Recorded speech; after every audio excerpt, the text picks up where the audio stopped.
Maintenant nous tourner vers l'avenir de notre univers.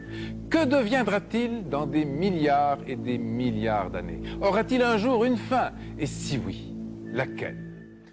بل يريد الإنسان ليفجر أمامه يسأل أيان يوم القيامة. Pendant ce temps-là, sur notre planète, nous aurons laissé la place à des insectes géants, sortes de scorpions, de libellules ou d'araignées gigantesques, les mêmes que ceux qui existaient à la préhistoire, avant les dinosaures, lorsque la Terre était également très chaude. Mais la course des millénaires continuera, inexorable.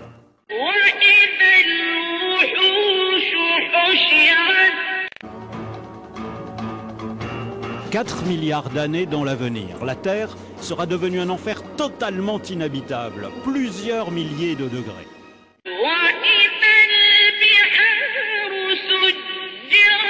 Et en épuisant son hydrogène, le Soleil continuera à enfler. Il fera de plus en plus chaud dans tout le système solaire. L'homme devra fuir de plus en plus loin, vers les grands satellites de Jupiter et de Saturne, aujourd'hui mondes glacés, mais qui à cette époque lointaine seront devenus habitables. فإذا برق البصر وخسف القمر وجمع الشمس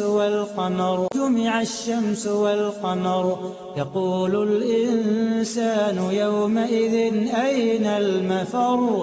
يقول الإنسان يومئذ أين المفر كلا لا وزر إلى ربك يومئذ المستقر. À cet instant, deux théories s'affrontent. Soit la masse du Soleil est plus grande que ce qu'on pense aujourd'hui, et dans ce cas il pourrait s'effondrer sur lui-même et se transformer en ce qu'on appelle un trou noir. Là les choses iraient très vite, en moins d'une heure, son diamètre ne serait plus que de 3 km, il absorberait tout ce qui passe à proximité et rien, pas même la lumière, ne pourra s'en échapper. Dans ce cas, notre monde finirait par être aspiré avec toutes les autres planètes du système solaire comme une vulgaire poussière au fond d'un aspirateur cosmique. En revanche, s'il n'est pas assez lourd pour former un trou noir, alors il s'éteindra lentement et deviendra une étoile à l'agonie, appelée naine blanche, dont l'éclat se ternira de plus en plus jusqu'à devenir un corps sans vie, une étoile morte, inerte, qu'on appelle naine noire. Plus loin que prévu, ce qui signifie bien que l'expansion de l'univers s'accélère peut-être sous l'effet d'une force mystérieuse que les astrophysiciens appellent l'énergie noire.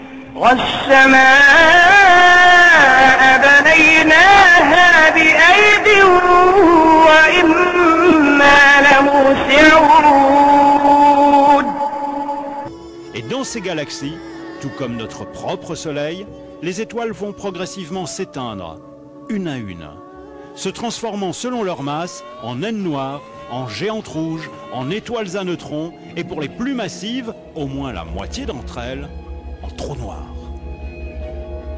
Mais allons toujours plus loin dans l'avenir.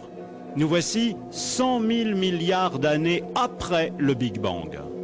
Dans notre Voie lactée et les autres galaxies, il n'y a presque plus que des étoiles mortes, des naines noires ou des trous noirs.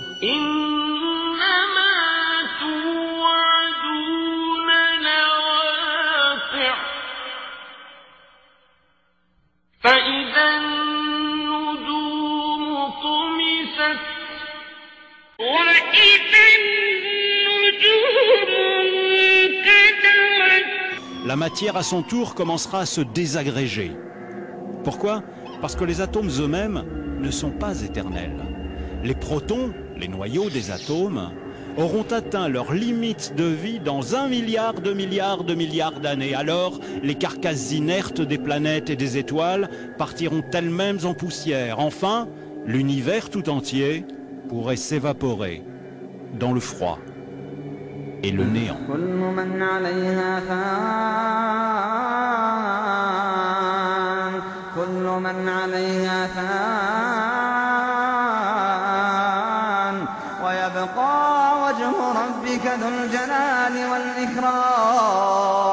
فبأي آلاء ربكما تكذبان